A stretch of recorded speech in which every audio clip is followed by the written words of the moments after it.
Olá, senhores alunos. Hoje eu vim aqui para mostrar a vocês como é que nós podemos fazer a representação gráfica de um número complexo.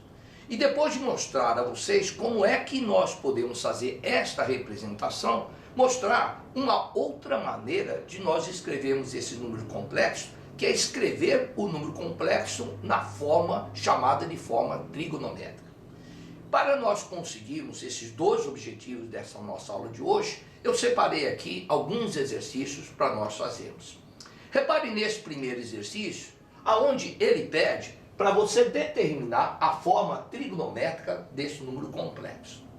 Para chegar nisso que o exercício está querendo, a primeira coisa que eu vou fazer é mostrar a vocês como é que esse número complexo é representado graficamente. Começo dizendo a vocês que a representação gráfica de um número complexo vai ser um vetor. Mas que vetor é esse? Eu vou explicar. Querem ver? Observe. Em primeiro lugar, vamos lembrar da aula passada que o número complexo ele é composto de duas partes. Esta parte chamada de parte real e essa outra parte chamada de parte imaginária. A partir daí, dois matemáticos descobriram que eles poderiam representar muito bem esse número complexo através de um plano muito parecido com o plano cartesiano, que é esse daqui. Só que esse plano recebeu o nome desses dois matemáticos e não é mais plano cartesiano. Esse plano, aonde nós vamos representar o número complexo, será chamado de plano de Argand-Gauss. Outra coisa que muda não é só o nome do plano, mas os nomes de cada um dos eixos. Esse eixo que no plano cartesiano era chamado de eixo do x ou eixo das abscissas, para nós nos complexos, esse eixo será chamado de eixo real. E ele é chamado de eixo real porque nesse eixo nós deveríamos colocar o valor que nós temos aqui na parte real do número complexo. Quanto que vale a parte real do número complexo? 1. Então aqui eu tenho que estender um segmento de que tamanho? Tamanho 1, que é exatamente aquele que é o representante da parte real. E aqui, na posição vertical, aquilo que no plano cartesiano a gente chamava de eixo dos y, ou também chamado de eixo das ordenadas, para nós, no plano de Argand-Gauss, esse eixo aqui será chamado de eixo imaginário. Nele, nós vamos colocar o coeficiente da parte imaginária. Coeficiente da parte imaginária é aquele que antecede o i. Quem é que antecede o i? É raiz de 3. Então aqui eu vou escrever que esse segmento ele tem exatamente o tamanho que é igual a raiz de 3. Pronto. Agora, o que eu vou fazer? Com essas duas informações, que é da parte real e da parte imaginária, na confluência dessas duas informações, eu encontro um ponto. Acostumem-se a chamar esse ponto de afixo. Esse ponto é chamado de afixo do número complexo. Pronto. Agora eu vou dizer a vocês como é que se desenha o vetor que representa esse nosso número complexo. O vetor representativo do número complexo será sempre um vetor cujo início vai ser a origem desse plano de Argand-Gauss. E estará esse vetor apontando exatamente por afixo. Repare então quem é esse vetor. Ele começa aqui e se estende apontando por afixo. Esse vetor é o vetor que graficamente representa esse nosso número complexo. Pronto. O primeiro objetivo da nossa aula está terminado. Eu queria mostrar a vocês como é que se faz a representação gráfica de um número complexo. Está aqui. O que falta agora é terminar para a gente chegar naquilo que o examinador está querendo, que é que você determine a forma trigonométrica do complexo. Para isso, eu preciso de duas coisas. A primeira é chamada de módulo e a segunda é chamada de argumento. Então a primeira coisa que nós vamos achar é chamado de módulo e a gente escreve assim, módulo de z. Ora, se eu chamei isso aqui de vetor, você sabe que lá da física, O vetor tem um módulo. O que é módulo de um vetor? O módulo de um vetor é o tamanho do vetor. Tanto é que se esse vetor for representativo de força, o módulo de uma força seria o tamanho de uma força, se ela é muito grande ou se ela é muito pequena. Então, hora que eu peço para você calcular o módulo, eu estou querendo que você diga qual é o tamanho desse vetor. Ora, e como é que você vai descobrir o tamanho desse vetor? Usando os seus conhecimentos de geometria. Em primeiro lugar, dizendo que você está enxergando aqui um triângulo. Esse triângulo é retângulo, portanto está sujeito às regras de Pitágoras. Daqui até aqui é 1 e daqui até aqui é exatamente essa mesma medida. É essa medida que vale raiz de 3. Então, esse triângulo retângulo é um triângulo retângulo de hipotenusa, que é o módulo de Z, e de catetos, raiz de 3 com 1.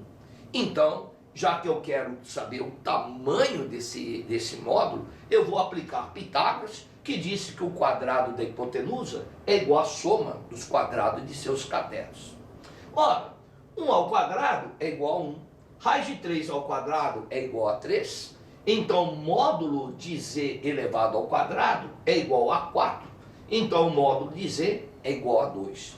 Pronto. Eu estou dizendo ao examinador que módulo, se é o tamanho desse vetor, eu acabei de achar. O tamanho desse vetor, ele vai ter um valor igual a 2. E o tamanho do vetor será por nós chamado de módulo.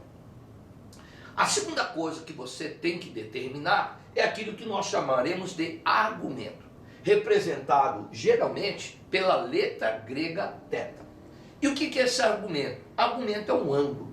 E que ângulo é esse? É o ângulo que, como se fosse na trigonometria, ele começa exatamente aqui e anda no sentido anti-horário. Esse ângulo θ que vai encostar no nosso vetor será aquilo que nós iremos chamar de argumento. E como é que a gente vai calcular o tamanho desse argumento?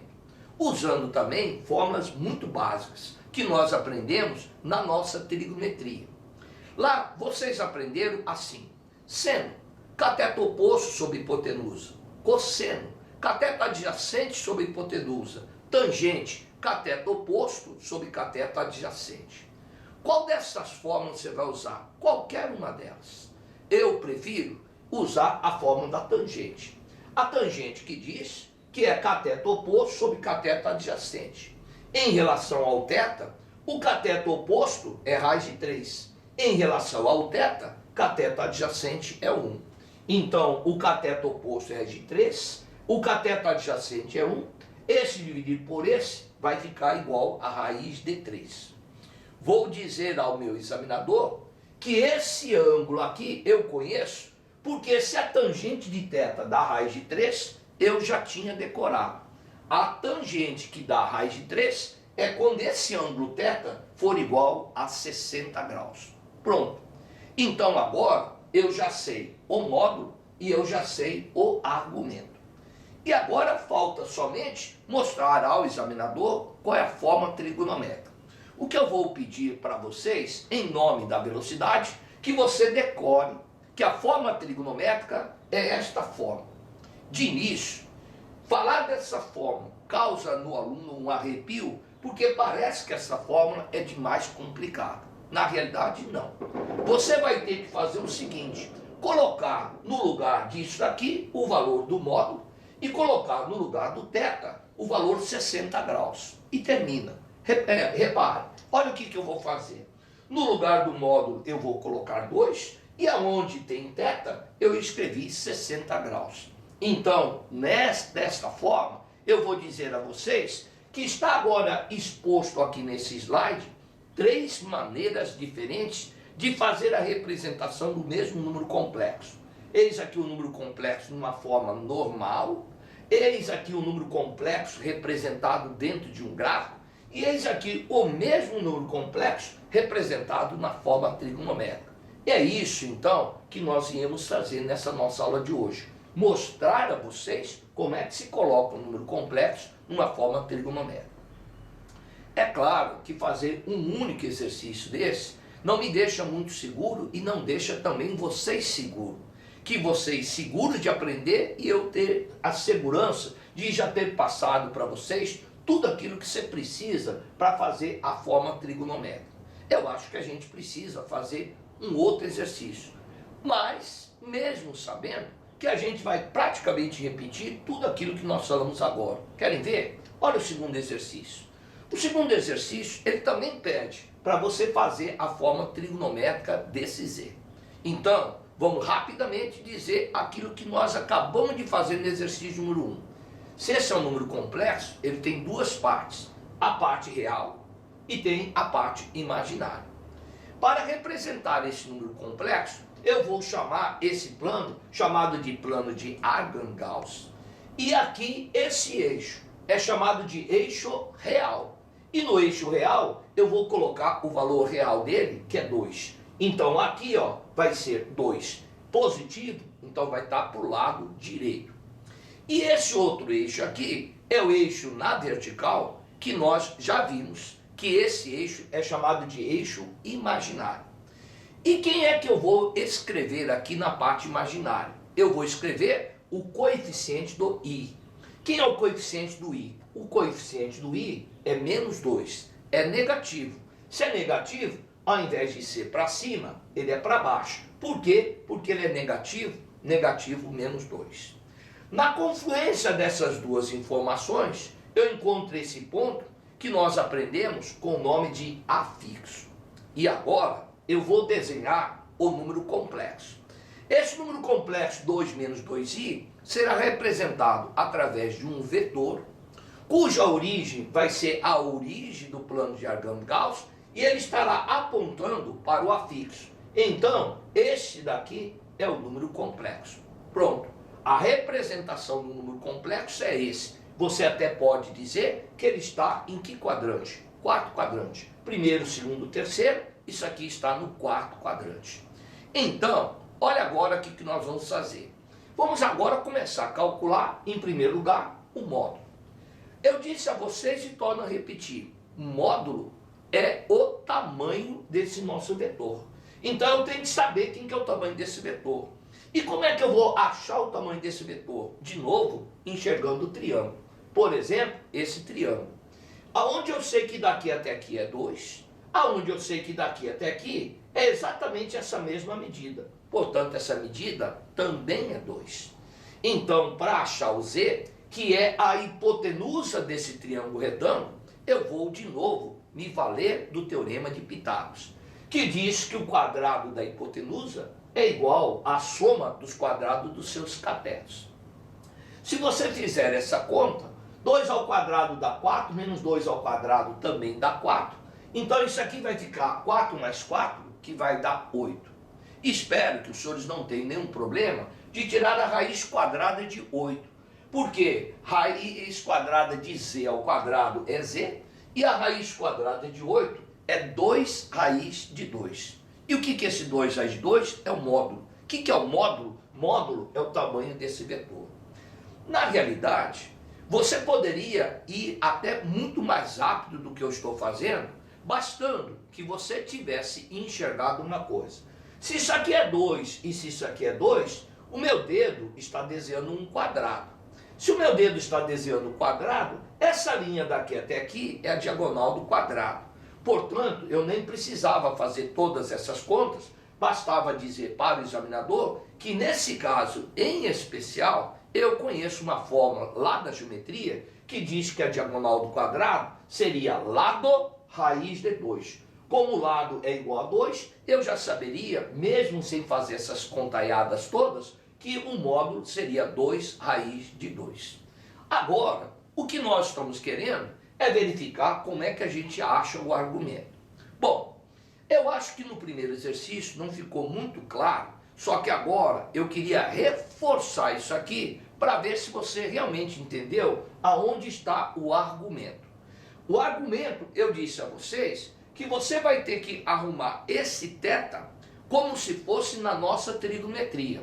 Ele começaria daqui e andaria no sentido anti-horário até encontrar o nosso vetor. Então, esse argumento será exatamente esse ângulo que vocês estão vendo aparecer na cor vermelha. Então, ele começa daqui, anda no sentido anti-horário até encostar no vetor. Este é o chamado de argumento. Por quê? Porque se esse vetor está no quarto quadrante, o argumento também tem que ser um ângulo que estará no quarto quadrante. Como é que eu vou achar o valor desse argumento? Basta fazer o seguinte: em primeiro lugar, vamos tratar de descobrir quem que é esse alfa. Para descobrir esse alfa, de novo eu vou me valer das fórmulas da tangente. E vou dizer a vocês que a tangente de alfa é cateto oposto sobre cateto adjacente. Oposto a alfa é 2, adjacente a alfa é 2, 2 sobre 2 é 1. Se a tangente de alfa é igual a 1, então esse alfa é igual a 45 graus. Também você poderia poupar todo esse cálculo se você disser o seguinte: olha, você não falou que isso aqui é um quadrado? E você não falou que isso aqui é diagonal do quadrado? Se isso aqui é diagonal do quadrado, eu já saberia que esse ângulo é igual a 45 graus. Então, da próxima vez, você não precisa fazer nem essa conta, nem essa conta. Se for um quadrado, você já sabe.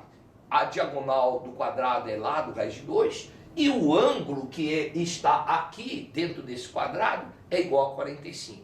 Mas cuidado, 45 não é o argumento. Que nem eu disse a vocês, se isso aqui está no quarto quadrante, o argumento tem que estar no quarto quadrante. Se isso aqui é 45, do lado de cá vai estar 315. Então 315 é daqui até aqui, 315. E como é que eu sei? Porque esse somado com esse tem que dar uma volta completa, que é 360.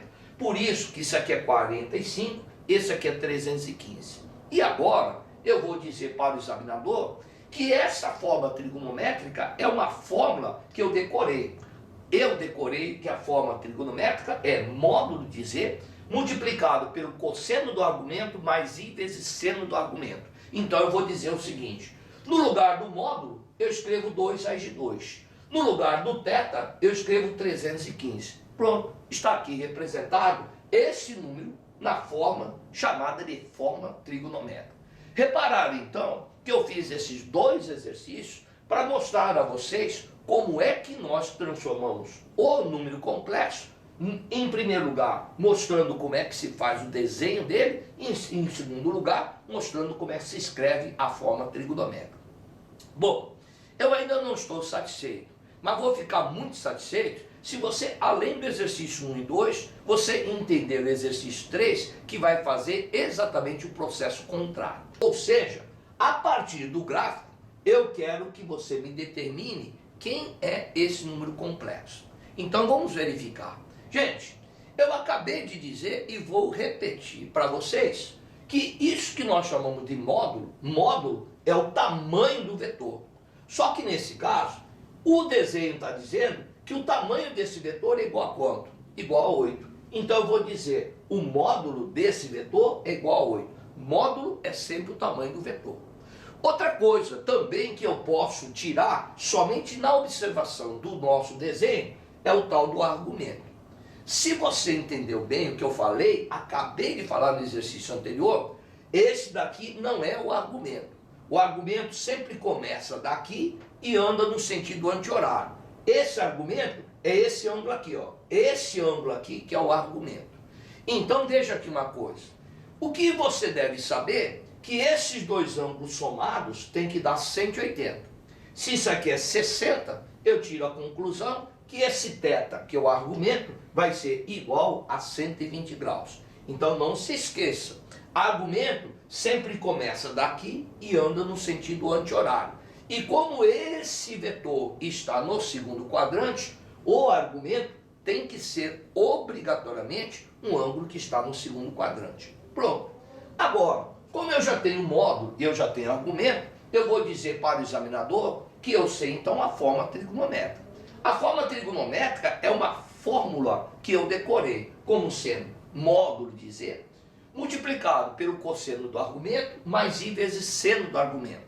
Módulo de z é o tamanho do vetor. O tamanho do vetor é 8.